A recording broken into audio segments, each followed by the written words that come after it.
Hey guys, it's me, Daryl, and today, come dine with me here at the newest Italian restaurant in Iloilo. Finally, Italianis is here. This is a concept by the Bistro Group and their new spot at SM South Point, Iloilo. So, if you're craving Italian comfort food, let's see if this spot is worth it.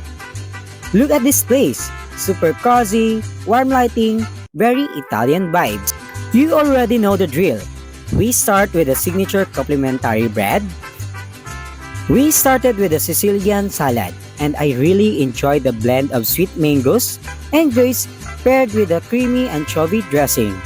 The added touch of honey glaze made it even better. Such a perfect combination.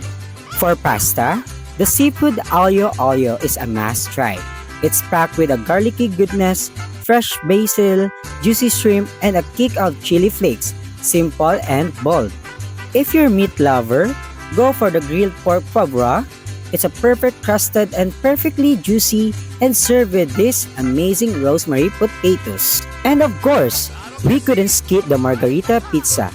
Simple, fresh, and exactly what Italian comfort food should be.